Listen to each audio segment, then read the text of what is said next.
Governar é uma questão de tempo para quem aprender a andar aliançado. Amém? Estamos de volta? Falando aqui para os irmãos que a gente precisava começar a gravar os bastidores, preparar um making off para quando tudo voltar. É bem diferente, né? Aqui não tem profissional de câmeras. Pregar aqui para algumas pessoas do louvor, e graças a Deus tem o pessoal do louvor aqui na frente para interagir e responder.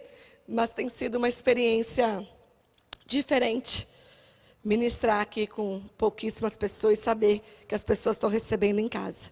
Vamos abrir nossas Bíblias então, igreja? Abra comigo em 1 Crônicas 12, 32. Eu vou começar lendo o versículo do qual nós vamos terminar com ele, o último versículo. Só para contextualizar, depois nós vamos começar lá em Gênesis. Esse é o versículo que nós vamos terminar a nossa palavra.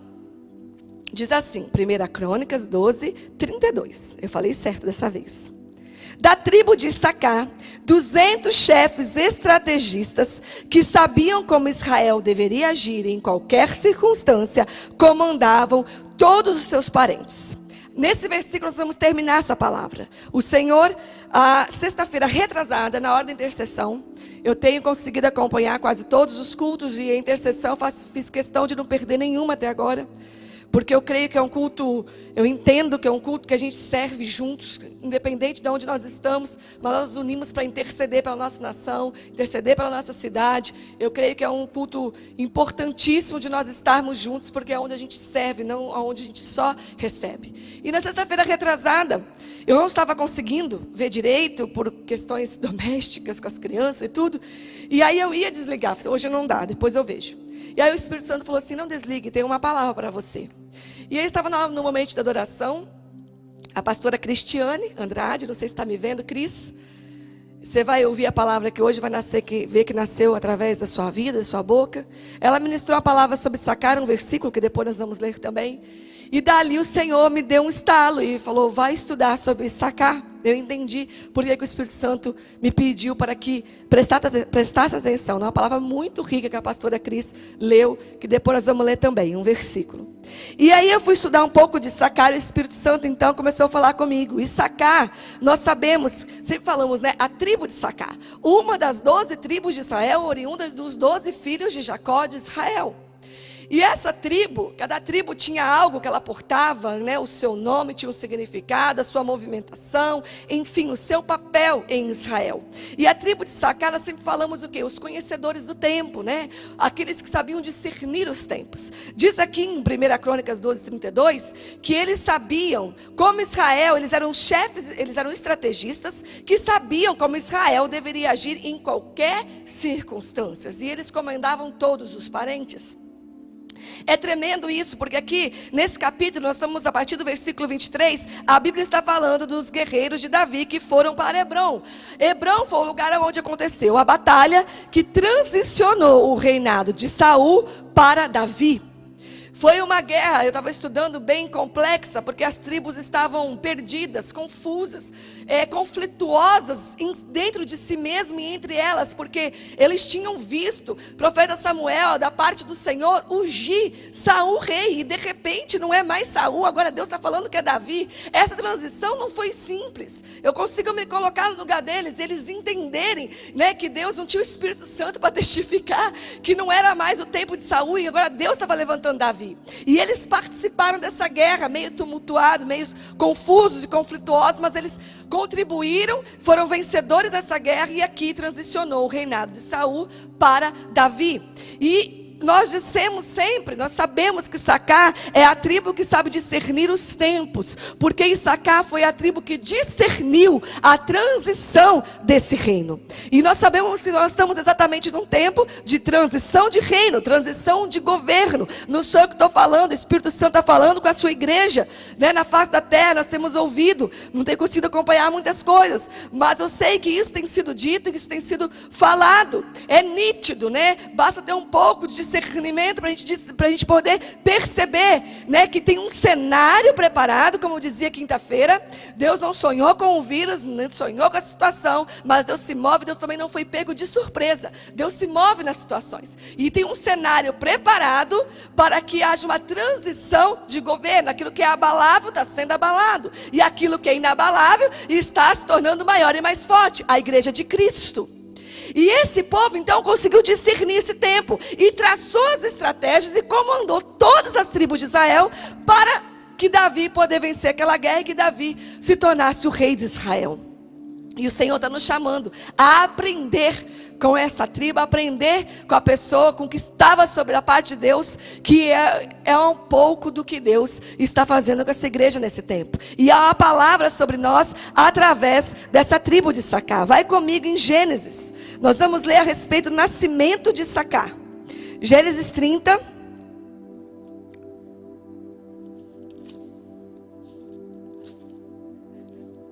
Não sei se vocês conseguem sentir dali, mas eu estou muito nervosa. Estou falando muito rápido? Está dando para entender aí? Qualquer coisa vocês dão um sinal aqui. Gênesis 30. Eu vou ler só o versículo 18, para nós não lermos muito, e depois eu contextualizo esses versículos, 16 ao 18. Diz assim: assim que Jacó retornou dos campos, ao pôr do sol, Lia correu ao seu encontro e lhe deu a notícia: é preciso que durmas comigo hoje, pois paguei por ti com as mandrágoras de meu filho. E ele dormiu com ela naquela noite. Deus enviou o pedido de Lia. Ela concebeu mais uma vez e gerou um filho para Jacó. Então declarou Lia: Deus me deu meu pagamento por ter concedido minha serva ao meu marido. Por isso deu-lhe o nome de Issacar. Issacar significa recompensa de Deus. E em qual contexto Issacar foi gerado? Se você ler todo o capítulo 30 aqui, é bem autoexplicativo. Você vai ler e claramente você vai entender. Né, Jacó casado com Raquel e com Lia, as duas irmãs, aquela história que nós conhecemos. Trabalhou por uma, recebeu a outra, teve que trabalhar de novo pela aquele que ela amava. Só que Lia, né, Raquel não dava filhos a Jacó. E Lia estava gerando filhos a Jacó. E Lia teve 4 filhos com Jacó numa sequência.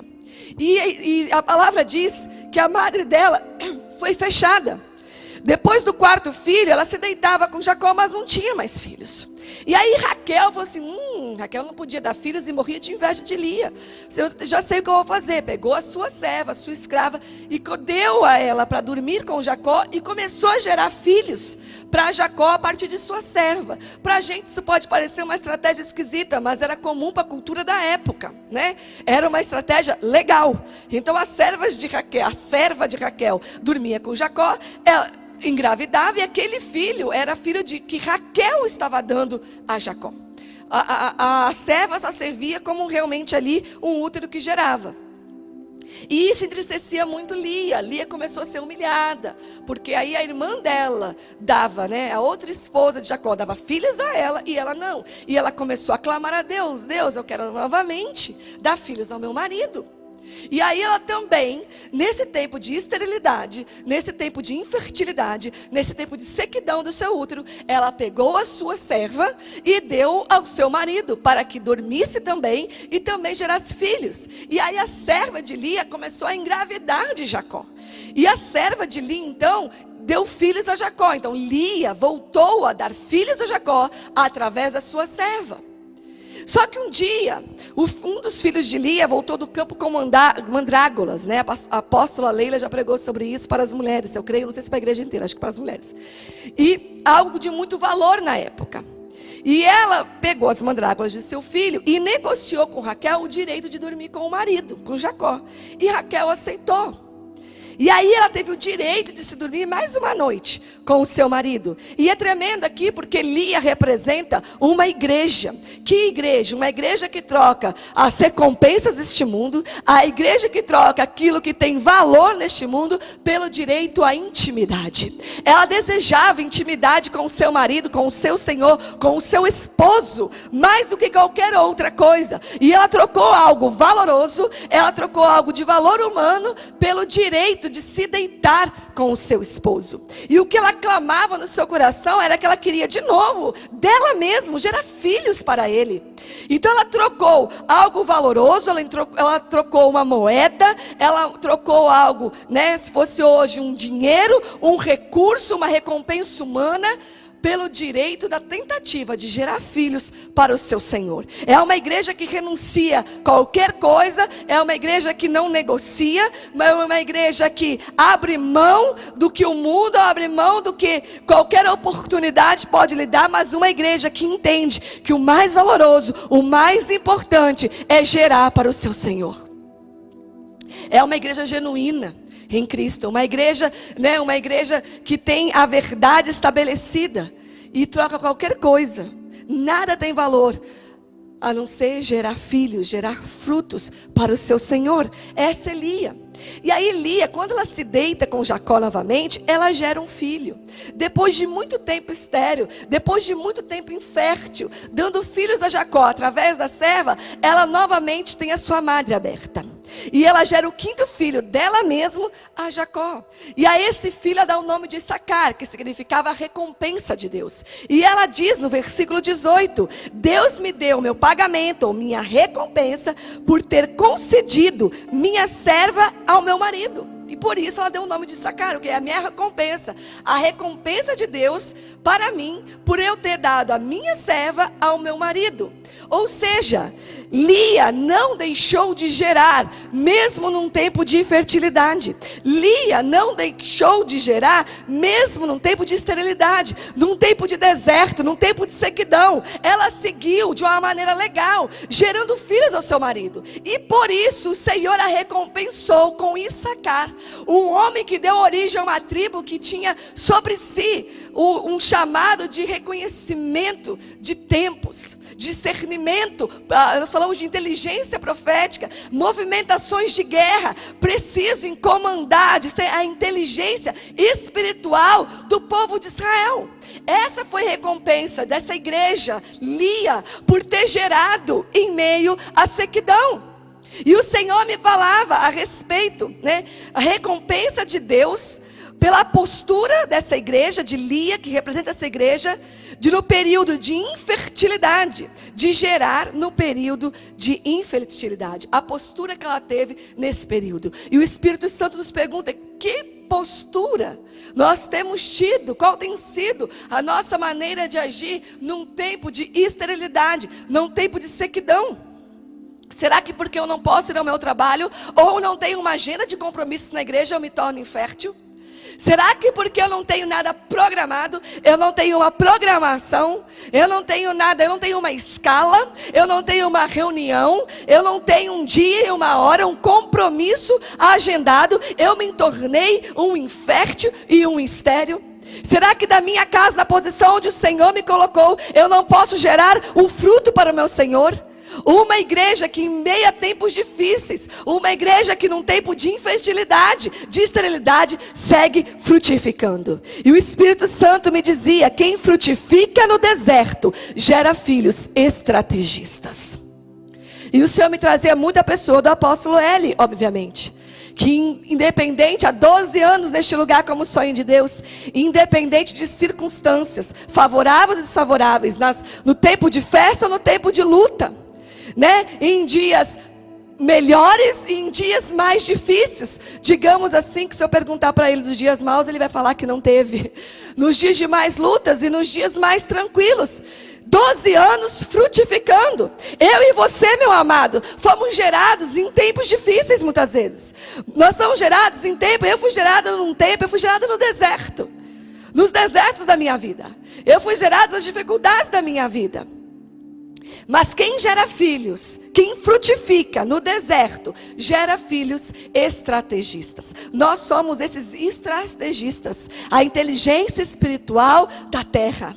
E nós fazemos parte de uma casa que sempre dá frutos, independente de tempos, independente de circunstância, independente do cenário, do que está acontecendo no país, na nação, no mundo, cenários econômicos favoráveis ou desfavoráveis. Então, em todo o tempo, há 12 anos, essa casa segue frutificando. Eu pregava essa palavra para os jovens quarta-feira, E o Senhor me trazia também a vida do apóstolo Cristiano, que foi lhe confiado, né, o aljava.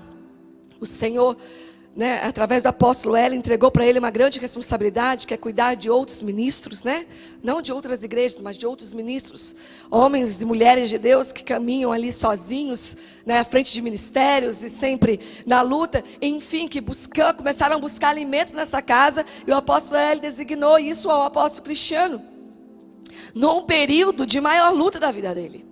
Num período, né, de maior, digamos, dificuldade, deserto. Nós conhecemos um pouco a história, eu conheço só um pouquinho. A história, sabemos em que período, né, em que situação isso foi lhe confiado a ele. E como tem dado fruto, né, e como gerou pessoas, homens e mulheres de Deus, líderes, né, de igrejas no Vale do Paraíba todo e em tantos outros lugares. Como gerou filhos na centralidade que é Cristo, como tem libertado homens e mulheres da religião e gerados na centralidade de Cristo. Nesse tempo, mesmo independente das circunstâncias.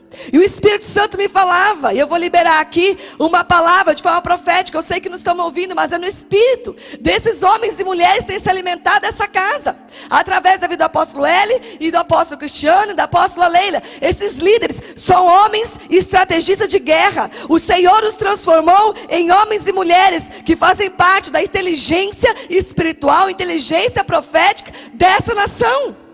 Nessa condição, o Senhor tem colocado esses homens e mulheres de Deus, que têm a movimentação precisa para este tempo, para o povo que eles lideram. Não são homens que se movimentam mais pela religião, por tradição, mas homens que têm a centralidade das suas vidas em Cristo, e têm dado alimento fresco, e têm dado alimento, o Senhor me falava, alimento preciso, porque se tornaram inteligência profética, fazem parte das estratégias de governo de Deus sobre a face da terra. Esses homens e mulheres, como os filhos dessa casa, e eu não falo só dos ministros agora dessa casa, dos 100 e tantos ministros que nós somos, mas de nós todos que somos filhos dessa casa. O Senhor nos chamou para fazermos parte da sua inteligência sobre a face da terra, através do discernimento, conhecimento dos tempos. Traçavam as estratégias e sabiam a hora de avançar. Essa é sacar, e é isso que está sobre nós. E é interessante, eu não quero me deter nesse ponto, mas diz a história que as tribos estavam bem conflituosas dentro delas mesmas e entre elas nesse período, por não entender o tempo, por não discernir essa transição de governo, não discerniram o que Deus estava fazendo naquele momento, né?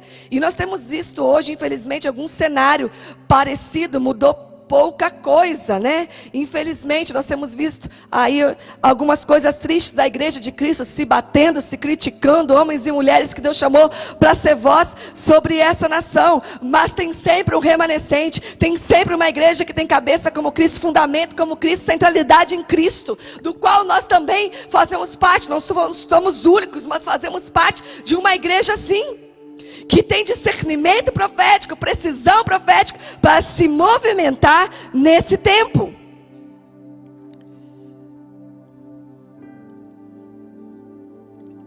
Qual tem sido a nossa postura nesse tempo? Eu não quero entrar em detalhes para a gente seguir com a palavra, mas qual tem sido a postura dos sacerdotes com a sua família? Será que nós podemos frutificar nesse tempo? Das esposas na sua casa? Será que é possível? É um tempo propício, é um tempo, a palavra que está na minha boca é riquíssimo, para nós frutificarmos dentro e fora das nossas casas. Eu falava quinta-feira, não vou entrar hoje, do tempo preciso para servir. É impossível que você não consiga enxergar uma possibilidade de dar fruto nesse tempo. E nós fazemos parte de uma casa que foi chamada a dar frutos, e assim tem caminhado há 12 anos, em todo o tempo, independente das circunstâncias. E a recompensa para nós, uma recompensa para a igreja de Cristo, que segue gerando frutos em meio às dificuldades, que se torna imparável, incansável para o bem, que independente da luta, tem Deus como prioridade, não negocia por nada, e que o chamado, o encargo que Deus depositou sobre nós é maior do que qualquer coisa. Eu podia aqui citar um monte de irmãos, mas eu quero falar da nossa igreja como um todo, eu quero falar da igreja de Cristo como um todo, eu quero falar do sonho de Deus. Eu poderia dar aqui 50 exemplos de pessoas que passaram lutas profundas, lutas dificílimas nas áreas da saúde, na área da família, na área financeira. Nós nos tornamos um povo imparável em Cristo. E como eu dizia na quinta, porque isso é uma unção que está sobre a vida do apóstolo L e que chegou sobre as nossas vidas. E há uma recompensa para isso. Recompensa é Issacar. Recompensa é discernimento do tempo. É inteligência profética, é estratégia de guerra que o Senhor deposita sobre nós nesse tempo para comandarmos, liderarmos a transição de governo que o Senhor está fazendo sobre a terra. Nós somos participantes ativos nesse processo. Eu creio nisso, eu não tenho nenhuma dúvida sobre isso.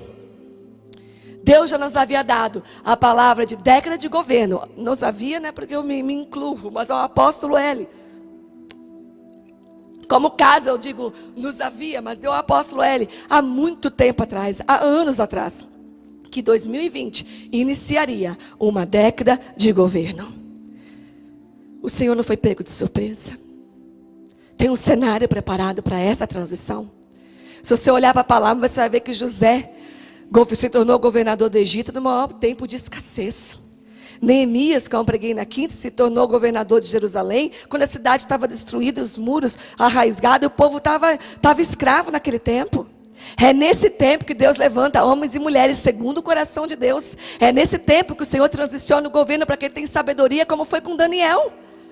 Num tempo nesses tempos de dificuldade, nesses tempos de causa, que o Senhor levanta os seus homens segundo o seu coração. É isso que está acontecendo nesse tempo. A nossa recompensa é a precisão que o Senhor está depositando, que está em nós. E que nós vamos seguir nos movendo nisso, das estratégias para esse tempo. Continua comigo, vai para Gênesis 49. Nós vamos agora, Gênesis 49 é o capítulo da Bíblia, onde Jacó, aqui em Israel, antes de morrer, ele está prestes a morrer, ele abençoa os seus 12 filhos, ele libera uma palavra profética para cada um dos seus 12 filhos. E ele vai abençoando, falando coisas grandes e coisas poderosas, que definiriam as movimentações, o chamado de cada um dos seus filhos, de cada uma das tribos de Israel. E no versículo 14, ele abençoa Issacar. E é interessante que ele diz assim: Issacar é um jumento forte e perseverante, repousando entre duas cargas. Quando compreender como é bom o seu lugar de descanso e como é agradável sua própria terra, ele se inclinará a fim de que lhe seja colocada a carga sobre as costas e sem reclamar trabalhará como escravo. Esses foram os 2 versículos que a pastora Cristiane Andrade leu na intercessão de sexta-feira retrasada. Então o Espírito Santo começou a falar comigo. E é tremendo, em algumas versões diz: quando ele compreender como é bom o seu lugar de descanso e é agradável a sua própria terra, né, no profético, no futuro. E algumas já falam de forma profética, mas já cumprida, né? Ele entendeu o seu lugar de descanso, a sua própria terra, né? No profético também estava falando do futuro, mas já como cumprido. E as duas versões são idênticas no seu sentido. Então ele começa a falar de Issacar, ele fala: meu filho Issacar, ou a tribo de Israel Issacar, é um jumento forte, ela tem muita força, e ele é muito perseverante. Eu acho tão lindo, isso fala tanto do sonho de Deus, né? Perseverante. Só que ele repousa entre duas cargas. Então imagina, está fazendo uma analogia com um jumento mesmo. E um jumento, ele é um animal chamado o quê? Qual que é a função dele? Não é chamado, né? Mas ele era utilizado. Esse não foi o chamado dele da criação. Mas ele é utilizado para carregar cargas aqui, ó, em seus lombos, em suas costas. E diz ele era um jumento forte, perseverante, que ele tem disposição de caminhar muito, mas ele repousa entre as suas cargas. Ele está dormindo no meio das cargas. O Espírito Santo falava naquele dia e está falando conosco hoje sobre sermos fortes, ser perseverantes, mas dormir em meio às nossas cargas, entre duas cargas, nos diz sobre repousar, sobre dormir em meio às responsabilidades. Carregar as cargas era responsabilidade do jumento. Ele estava dormindo no meio disso.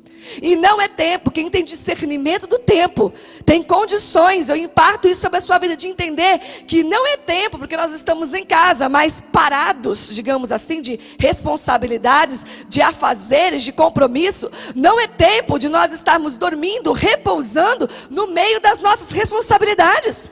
É um tempo de nós nos levantarmos ao encargo, às cargas que o Senhor nos deu para cumprir. Há um chamado sobre nós e isso não está parado. O Senhor mudou a movimentação, mas o Senhor não paralisou a tua igreja. Não confunda, templo fechado não é igreja parada, mudou a movimentação. E também a movimentação não é live só para a internet, que é tremendo e tem nos alimentado e nos abençoado. Só que senão você olha para as redes sociais e fala assim, e como que eu vou frutificar? Eu não tenho 1000 seguidores. Como se frutificar nesse tempo fosse se comunicar através das redes sociais. Frutificar esse tempo passa por isso também, mas tem muito além disso a ser feito. Tem muitas pessoas precisando de uma palavra de esperança, que não conhecem a Cristo, que não vão ver a live do pregador famoso, mas vão atender o telefone que você pode fazer uma chamada para liberar uma palavra. Tem muitas pessoas passando sim necessidade de comida já nesse tempo. Será que nós não podemos servir nada? Será que nossas vidas não podem sair nada? Será que não temos nada que nós possamos frutificar nesse tempo? Impossível. Não é tempo de nós repousarmos sobre as nossas responsabilidades. Precisamos discernir esse tempo. E ele diz assim, o dia que você compreender e sacar, como é bom o lugar que você está dormindo sobre um lugar maravilhoso e sacar. E como é agradável sua própria terra. Você vai se inclinar, porque um jumento tinha que se abaixar, se inclinar, para que a carga fosse colocada nas costas. E ali você, sem reclamar, vai trabalhar. E o Espírito Santo me falava sobre essa terra agradável. Quando a gente discerne a terra que nós somos colocada, nós nos inclinamos, nós nos permitimos sermos montados, nós permitimos que o encargo que está sobre nós seja liberado, nós nos despertamos a nos movermos naquilo que o Senhor nos chamou. Assim como Jacó e Israel um dia profetizou Issacar, um dia você vai entender que a terra que você está deitado, que você descansa, ela é agradável. Deixa eu te contextualizar historicamente. Diz a palavra que das 12 tribos de Israel, quem estava colocada seria que no futuro sobre a melhor terra era Issacar. Nós vamos terminar falando sobre isso, sobre a terra de Issacar. Por isso o pai já profetizou, o dia que você entender como essa terra é boa, você para de repousar, para de dormir sobre as suas responsabilidades, e você vai começar a se inclinar. E é tremendo porque, assim como Israel profetizou para Issacar, que a terra, alertou Issacar, que a terra dele era boa, ele precisava se despertar. O nosso pai também profetizou que Taubaté é terra de adoradores. Nós também temos essa palavra. Isso também foi revelado a nós. Isso também foi profetizado a nós. Isso também foi anunciado a nós. Isso nós temos essa revelação do quanto a nossa terra é boa, do quanto a nossa terra é agradável, e o que o Senhor Deus pensa da nossa terra, que já foi nos dito e já nos foi anunciado através da boca do apóstolo Eli. Nós nos despertamos, paramos de dormir no meio das nossas responsabilidades e nos inclinamos ao encargo que o Senhor nos confiou. O Espírito Santo me dizia qual é a parte da transformação de Taubaté em terra de adoradores que eu carrego. Como um jumento que foi chamado. Eu não tenho um pingo de problema em me chamar de um jumento, porque o Senhor chama mesmo os que não são. Porque qualidades e habilidades em mim, um jumento é forte e perseverante. E o Senhor me falava a respeito do jumento. É tremendo que você for olhar jumento. Foi quem carregou o animal, carregou Jesus, entrando em Jerusalém, e o povo aclamando, né, a passagem tão conhecida. Mas um jumento é um bicho empacado. Jumento é um bicho teimoso. E ele é rebelde a se inclinar. Você vê que Issacar deu trabalho para se levantar. Tem dificuldade em permitir ser guiado. E eu rompo com esse espírito sobre a nossa vida. Sobre esse espírito de rebeldia, de se debater com o seu Senhor, dificuldade de se inclinar. Por que a gente tem tanta dificuldade de se inclinar diante de Deus e das lideranças que Deus constituiu sobre nós, para que sejamos montados por Deus, assim como um jumento foi montado por Jesus e entrou em Jerusalém? Nós somos chamados sim a carregar Cristo em nós, e para que Ele apareça, Ele seja aclamado. E nós só somos portadores da Tua glória. Somos portadores da graça que nos alcançou. Somos portadores da Tua mente, por favor, imerecido. Esse é o chamado de Deus para nós. Muitas vezes estamos como jumentos empacados. Ah, porque eu já servi muito, mas agora eu parei um pouco. Porque, né, aquela arrogância, aquela soberba, como se, nossa, eu vou fazer muita falta. E você faz falta sim. Você faz falta sim, porque você é filho de Deus, e porque o Senhor depositou algo em você por graça. favor imerecido. Imerecido. E muitas vezes essa nossa rebeldia, essa nossa quebra de braço com o Senhor, essa nossa cabeça dura com Deus, está muito ligado à teimosia. Não é para mim. É tremenda essa palavra de governo. Estamos transicionando para uma década de governo. Eu estou entendendo o que essa igreja está falando. Estou vendo o que Deus está fazendo. Né? É claro, não preciso ser tão espiritual. Está revelado. Está nítido a movimentação de Deus nesse tempo para a sua igreja. Eu creio que Taubaté será a terra de adoradores. Mas quem vai se mover nisso é o fulano de tal. É o apóstolo. É o ciclano, é o beltrano, não é para mim. Muitas vezes a nossa rebeldia, a nossa teimosia está ligada ao não sou capaz. E eu quero quebrar esse espírito também. Deus, o vento do espírito, nós estamos falando dessa casa no mês de abril, ele está soprando forte. E ele está mudando as coisas de lugar. Ele está abalando, como eu já disse, o que é abalável. E está levantando aquelas estruturas, a igreja de Cristo, que é inabalável. Cristo em nós. Nos ordenando, nos habilitando, trabalhando de dentro para fora. E essa palavra é para nós todos. Você acha que Deus te chamou para essa casa, te trouxe até este lugar, não sei de que maneira, para você ouvir essa palavra vai ser para a igreja toda, menos para você? Eu não conheço esse Deus. O Deus que eu sirvo tem essa palavra para a minha vida e para a sua vida. Mas nós precisamos nos posicionar nela, precisamos crer, deixar nossa soberba, deixar nossa teimosia, deixar as nossas dificuldades pessoais. E o Espírito Santo me dizia que muitas vezes nós não temos dificuldade do não é para mim, mas nós muitas vezes temos, isso é para mim, mas aí meu coração, isso é para mim e para mim. É para mim, eu faço parte, eu sou capaz, Deus me chamou, mas eu vou construir um reino pessoal. Eu vou fazer um governo para um reino pessoal. Como eu já disse muito na quinta-feira, para eu desfrutar e não para eu servir, para eu usufruir e não para eu servir. Vamos deixar hoje as nossas teimosias e vamos nos habilitar, vamos nos render como um jumento mesmo, vamos nos inclinar. Falar, Jesus, monta em mim. Eu só quero ser aquele que carrega a tua glória. Eu só quero ser aquele que quando movimenta as pessoas te vejam. Senhor, eu faço parte dessa palavra, eu faço parte desse povo. Essa mensagem está sobre mim.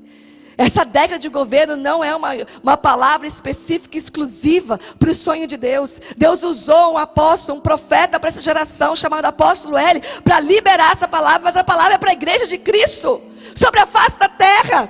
Você que está me assistindo agora vai me assistir depois. Essa palavra é para você, é para a tua igreja, é para a tua vida. Deus está transicionando o governo. E nós fazemos parte disso. Qual é a parte? Da transformação de Taubaté em terra de adoradores que eu carrego. É tempo de nós pararmos de dormirmos entre as cargas e nos movermos ao encargo que o Senhor depositou em nós. Não é mais tempo de permanecermos deitados sobre nossas responsabilidades. Tem carga de um lado, tem carga de outro. Nós não podemos dormir no meio delas. Deus nos falou para fazermos uma revolução inteligente. Você lembra disso? E as nossas armas são a inteligência profética, o discernimento dos tempos e as movimentações precisas. Essa é a recompensa para uma igreja que não passa em minhas lutas. Para uma igreja incansável para o bem. Para uma igreja que aprendeu a frutificar em meia circunstância. Que vem pregar que sobe nesse púlpito a pregar que só Deus e algumas pessoas sabem como está a tua casa, como está o teu interior. Que vem dar um discipulado. Depois de uma briga em casa com a esposa do marido, uma dificuldade terrível no seu lar. Que enterra um parente hoje e amanhã está aqui ministrando a palavra, está aqui na intercessão. Que um marido sai de casa num dia e na semana seguinte está aqui com o joelho dobrado orando pelos irmãos. Esse é o perfil do povo que o Senhor formou nessa casa. É um povo imparável, a nossa recompensa é isso, cara, a nossa recompensa, inteligência profética, uma revolução inteligente, se faz com a inteligência profética, discernimento dos tempos e movimentações precisas, anote isso. Como que nós vamos fazer uma revolução inteligente? Inteligência profética, discernimento dos tempos e tem que ir para a prática, movimentações precisas. Agora vai comigo, onde nós vamos terminar, 1 Crônicas 12:32. O primeiro versículo que eu li. E nós vamos ver o contexto agora que ele está inserido. Nós vamos andar um pouco mais em 1 Crônicas, capítulo 12.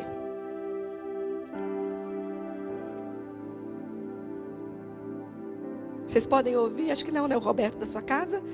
Você só ouve a minha voz doce, como que eu falo? Rouca e adocicada, que não é nada. Mas tem um louvor tremendo sendo ministrado aqui no nosso espírito. 1 Crônicas 12 fala então da guerra de Hebrom, onde transicionou o reinado de Saul para o reinado de Davi. Deus, desabilitando na verdade, tirando o que já estava desabilitado por ele e levantando um homem segundo o seu coração, que não tinha talvez as maiores características humanas visíveis e perceptíveis para a sociedade, os povos daquela época, mas Deus encontrou nele um homem segundo o seu coração. E esse homem, então, nessa guerra que é relatada a partir do versículo 23, os versículos que seguem, nós vamos ler algumas partezinhas só rapidamente, abre aí para você acompanhar comigo, vai falando a contribuição de cada tribo para essa guerra. De que forma cada tribo se movimentou e participou dessa guerra. E é bem interessante. Diz assim, versículo 23. Este é o número dos milhares dos militares armados para a guerra que vieram cooperar com Davi em Hebrom, para lhe entregar o reino de Saul, conforme a palavra do Senhor havia predito. Da tribo de Judá, 6.800 soldados armados para a guerra com escudo e lança. Da tribo de Simeão, 7.100 guerreiros treinados e prontos para o combate. Da tribo de Levi, 4.600 soldados. Versículo 28, vamos pular um pouco, de Zadok, um jovem valente guerreiro, 22 oficiais e chefes do seu grupo. Da tribo de Benjamim, 3.000 homens. Da tribo de Efraim, versículo 30, 20.800 valorosos soldados, conhecidos por seus grandes feitos. Da metade da tribo de Manassés, 18.000, indicados por nome, a fim de proclamarem Davi rei. Da tribo de Issacar, 200 chefes estrategistas, que sabiam como Israel deveria agir em qualquer circunstância, e comandavam todos os seus parentes. Issacar não tinha pouca gente, ele nunca foi a maior tribo, eu estava estudando. Mas chegou um tempo que Issacar chegou a ser a terceira maior tribo. Ele nunca foi a maior, mas também não era das menorzinhas.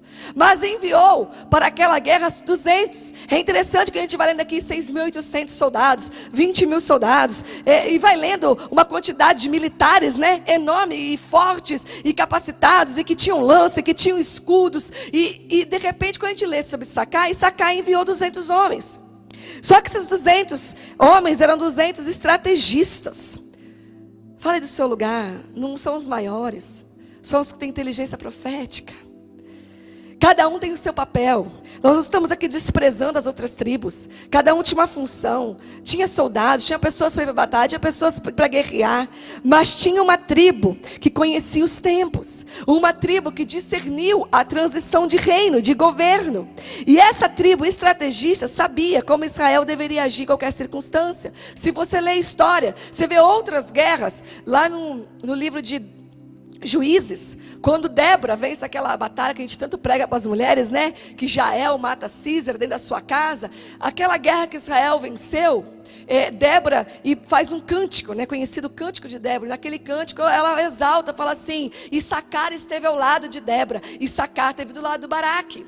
Então Issacar era estrategista de guerra, que estava nas guerras de Israel, sempre falando o quê? É estratégia de guerra mesmo, sabia fazer diagnóstico do lugar, diagnóstico dos inimigos, diagnóstico da parte física. Então você, tribo tal, vai por aqui, você, Benjamim, vai por ali, você, tribo de Judá, você faz isso, você fica lá em Campana, escondido, você se prepara dessa forma. Ela sabia discernir a habilidade de cada tribo, a força de cada tribo, a especialidade de cada tribo, e traçava um diagnóstico da guerra e preparava toda a movimentação para vencer aquela guerra. Ela que dizia: você vai ter este papel, você vai por esse lado, você se posicionar neste lugar.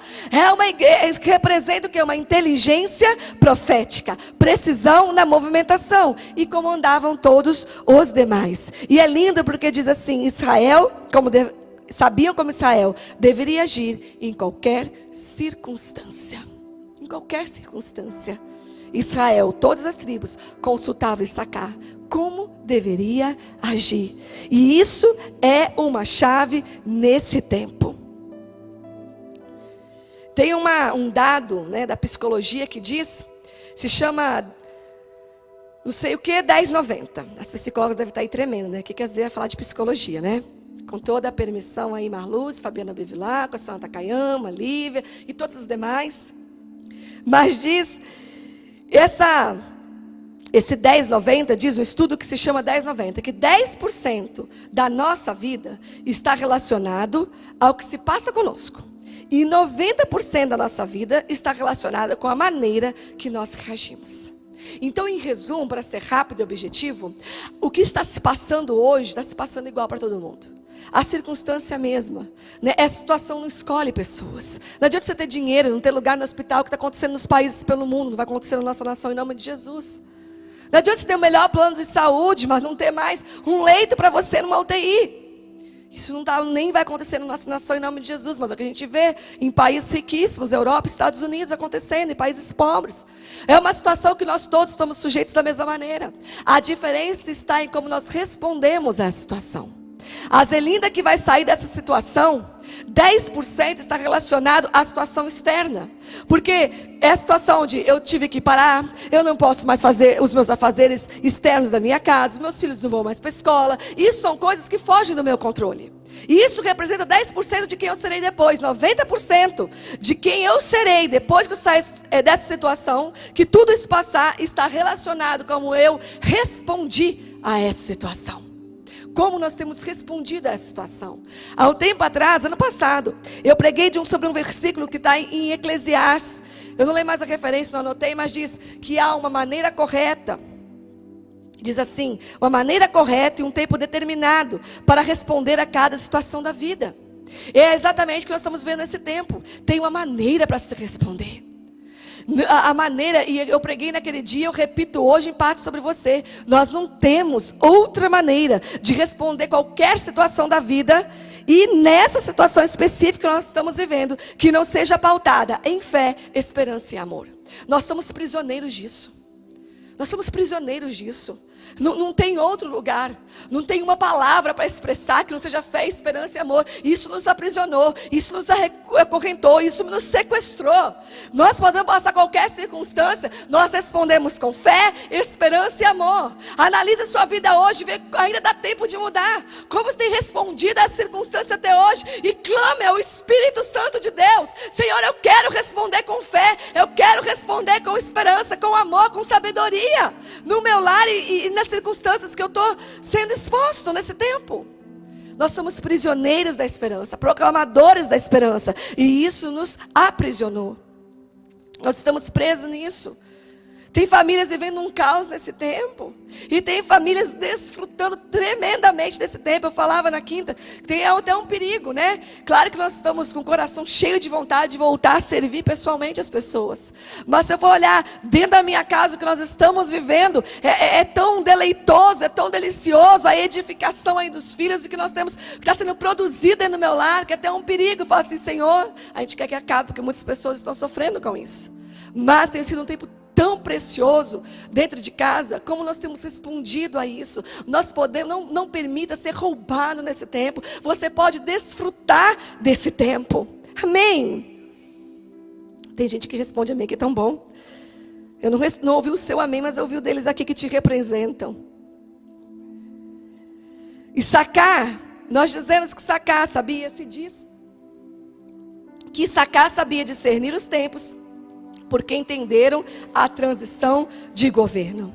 É tempo de homens e mulheres, segundo o coração de Deus, que estão entendendo a transição, o momento que estamos vivendo, a transição de governo, serem levantados.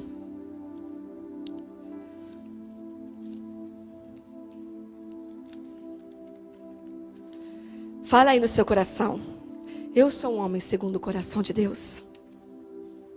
Um homem segundo o coração de Deus tem um propósito para querer o governo. Querer o governo, pastora, sim, nós somos intencionais ao governo. Se você não ouviu, ouça a palavra que eu ministrei na quinta-feira. O que é a nossa, por que a nossa intenção no governo? O nosso caminho para o governo é servir, o nosso destino é servir. é só para servir. E assim como Jacó, Israel, profetizou um dia que Issacar reconheceria o valor dessa terra e lutaria nela, nós também temos, a partir do nosso pai, essa palavra profética sobre Taubaté. Precisamos reconhecer o valor disso e lutar por isso, e nos movermos por isso. A palavra diz que Issacar era celeiro de Israel, justamente porque eles estavam situados na melhor terra. O Espírito Santo me dizia: celeiro de Israel, quem tem inteligência profética tem pão, quem tem discernimento profético tem pão. Não podemos, nesse tempo talvez nós não sejamos os maiores em termos de estrutura, de pessoas, mas nós temos tido pão para dar. Deus está levantando nesse tempo verdadeiros celeiros, igrejas que têm discernido os tempos, igrejas que têm ouvido a voz do Senhor, igrejas que têm precisão nesse tempo e têm alimentado a igreja de Cristo com pão preciso, pão fresco, palavra precisa para esse tempo. E nós temos o privilégio de fazer parte de uma casa que foi presenteada ou recompensada com inteligência profética, com discernimento dos tempos e movimentação precisa. Ou seja, nós temos pão. Você é um celeiro. Você é um celeiro. Você tem para dar nesse tempo. Você tem uma palavra de vida. Você tem alimento espiritual e alimento natural. Você tem o que estender a tua mão. Você tem uma palavra de esperança. Eu estou declarando sobre a sua vida aquilo que Deus já fez sobre você. Não estou profetizando para o futuro. Essa é a sua realidade. A sua realidade encontra-se em Cristo. Você e eu somos celeiros desse tempo. Nós temos o que dar, nós temos a dar de comer a quem tem fome, a quem tem sede, em todas as áreas, nesse tempo. Fala aí com você mesmo, seu espírito: eu sou um celeiro. Se você até agora não deu nada para ninguém, você não liberou a palavra, você não ministrou o coração de ninguém, você não fez um prato de comida, se você não deu uma roupa, se você não doou um sangue, meu amigo, que o Senhor agora se desperte, meu irmão. Você pare de dormir, nós paremos de dormir no meio das nossas responsabilidades. Nós entendamos que nós somos um celeiro fértil e nós temos pão para dar. Que o Senhor nos desperte como igreja, como pessoas. Nós somos celeiros. É tempo da igreja que possui inteligência profética, discernimento dos tempos e que vai movimentar precisamente essa transição de governo. O Espírito Santo, nós estamos falando tanto de... Hoje o Senhor me lembrou de uma palavra do qual eu quero encerrar. Receba aí e participe aqui. Não só receba, como participe desse momento na sua casa. Falando sobre precisão, discernimento dos tempos, né? O Senhor tem falado muito a respeito de um tempo de servir. E o Espírito Santo me falava hoje à tarde, enquanto eu cuidava dos meus afazeres lá em casa. Se nós temos tantas, nós somos, né, como Issacar, o Cristo vivo, a palavra profética cumprida em nós, né? O verbo que se fez carne, que já se cumpriu e habita em nós. Nós entendemos movimentações, então, e discernir o tempo. E se tem algo que é tempo oportuno hoje nas nossas vidas, é a adoração. E eu vou te dizer por quê. Há um tempo atrás nós pregamos nessa casa, eu preguei em 2017, uma palavra sobre isso, mas nós sempre falamos. Tem um versículo na Bíblia, eu não vou ler. Você já conhece, que fala que Faraó é apenas um som. Faraó, que é um espírito que escraviza, é um espírito que intimida, é um espírito que sequestra as nossas mentes, é um espírito de opressão, né? O que Faraó fez com o povo de Israel? Oprimiu, escravizou. É um espírito de intimidação. Escraviza aqui, ó. Escraviza a mente. Escraviza através de não permitirmos discernir quem somos em Cristo, o nosso chamado, enfim, de não discernirmos os tempos, de errarmos as movimentações. Tudo isso é espírito de Faraó. E eu vou resumir com a palavra: é um espírito de intimidação, mas a palavra o define como apenas um som, ou seja, não é uma verdade, é só um som. E nesse tempo, como o Faraó tem gritado: pastora, mas é uma verdade que está acontecendo, é uma verdade que está acontecendo do tamanho que está. Mas como a mídia tem sido um instrumento de Faraó, como tem sido uma voz de intimidação, de caos, de colapso, de medo do futuro, Mas nós somos prisioneiros da esperança. E o Senhor já nos ensinou que para calar uma voz de intimidação, nós levantamos uma voz de adoração. Então, se você quer uma palavra nessa noite, eu faço o que então, pastora? Se eu faço parte de uma casa, de um povo que tem discernimento dos tempos, inteligência profética e movimentação precisa, eu faço o que? Eu te dou uma chave nessa noite, adora. Porque a adoração, o Espírito Santo me falava, o que nós adoramos nos governa. O que nós adoramos nos governa. Já foi pregado tanto isso nessa casa, não preciso explicar. Aquilo que você adora te governa. O que eu adoro me governa. E se nós queremos ter a nossa mente, nossas emoções governadas pelo Espírito, nós precisamos adorá-lo. A adoração nos coloca na nossa posição, na nossa essência. Nós somos criados para a adoração e para o louvor da glória do Senhor. Essa é a nossa natureza, essa é a nossa essência. E a adoração, o Espírito Santo me disse hoje à tarde, traz de volta a gratidão. Veja se você não está murmurando nesse tempo. Veja se você não está reclamando muito nesse tempo. Veja se você não está muito estressado nesse tempo, reclamando de muitas coisas. Perceba se você não está adorando pouco. Porque você pode estar estressado, nervoso, preocupado, agitado com os afazeres de casa. Você começa a adorar. A primeira coisa, a sua essência de adorador, aquilo vai tomando você de dentro para fora. A primeira coisa que acontece, você começa a ser grato. Senhor, a adoração muda a nossa visão. E se você precisa ter a sua visão limpa, o colírio que a profeta Camila tem falado nesse tempo, se tem um colírio para a nossa visão nesse tempo, esse colírio se chama adoração. Tempo de adorar. O nosso Pai, a adoração nos posiciona na nossa essência. Adoradores é a nossa essência. O Senhor me fez lembrar de um fato hoje à tarde, que aconteceu comigo há 3 anos atrás. Eu não vou explicar detalhes aqui, ficaria muito longo, eu não vou expor. Não tem problema em contar, mas há 3 anos atrás eu vivi uma situação de muita preocupação, de muito medo. Eu estava temerosa. E o Senhor e a presença ali do Eduardo, meu marido, comigo, né, e sendo boca de Deus na minha vida, foram as minhas forças. Mas foi um momento que eu fiquei muito amedrontada, há 3 anos atrás. E Deus operou aquela situação que eu tinha que enfrentar, e enfrentei de uma maneira milagrosa. Deus fez um milagre. Aconteceu assim, um milagre. Não tem outra palavra para explicar. Aconteceu um milagre. E aquilo que poderia ser uma situação de extrema dificuldade, de dor e sofrimento, foi praticamente um passeio, uma diversão. Eu desfrutei daquilo. E eu, naquele momento, naquele lugar, eu tinha 2 pessoas, 2 irmãs aqui da casa, que também iriam viver aquilo no futuro prestes. Perto, né? E eu falei assim, nossa, falei com Deus, sozinha. Eu preciso ligar logo para elas. Eu preciso testemunhar do que Deus fez na minha vida.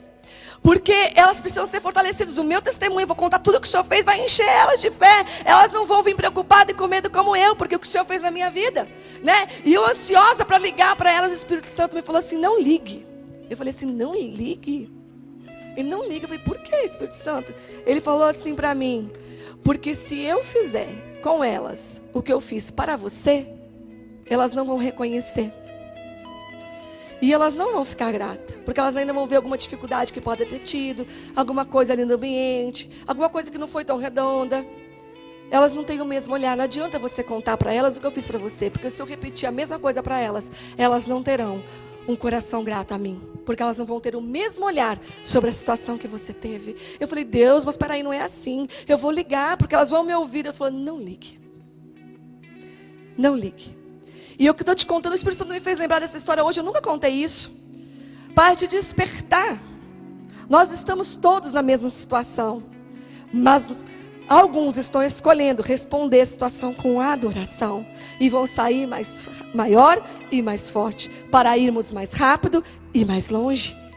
Se você está num momento de preocupação, estresse, ansiedade, depressão, medo, murmuração, substitua tudo isso, arranque de dentro de você, nem que seja força uma adoração. Coloca um louvor se os seus lábios não estão conseguindo nem cantar. Expresse um louvor, uma palavra de amor e adoração ao seu Deus, ao nosso Deus, porque Ele vai limpar os seus olhos, Ele vai trocar a sua visão. E você vai ver no final disso tudo que você tem motivos para agradecer por esse tempo. Motivos para ser grata a Deus por essa circunstância, por mais difícil que ela possa ser. Vamos levantar nessa noite juntos como casa. Vamos espalhar por Taubaté uma adoração genuína, casa por casa, como luzeiros, declarando que a nossa terra é boa. Taubaté é terra de adoradores, e nós nos levantamos a esse encargo. Nós nos dormimos sobre as nossas responsabilidades, mas de forma precisa seremos conduzidos a nos movermos nessa transição de governo. Faraó é apenas um som, e para calar um som de intimidação, nós levantamos um som de adoração. Esse som vai nos governar. Quem nós adoramos nos governa. A sua mente vai ser governada pelo Espírito. Os seus sentimentos, as suas emoções serão governadas pelo Espírito. Basta que você levante na tua casa, do teu interior, um som de adoração. Nós temos inteligência profética, precisão profética. Então nessa hora eu estou te dando uma chave, meu irmão. O que eu faço, pastora? Adore ao Senhor. Ele vai te devolver a um lugar de gratidão. Vamos adorar o Senhor junto nessa noite. O louvor aqui vai nos conduzir. E você na sua casa, levante agora um altar de adoração ao Senhor. Taubaté, terra de adoradores. A tua igreja está em casa, mas a tua igreja adora o Senhor nesta hora, em um só sentimento, em um só pensamento, em uma só voz, em uma só adoração. Porque em ti nós somos um, Senhor. Receba a nossa adoração. É uma questão de tempo para quem aprender a andar aliançado.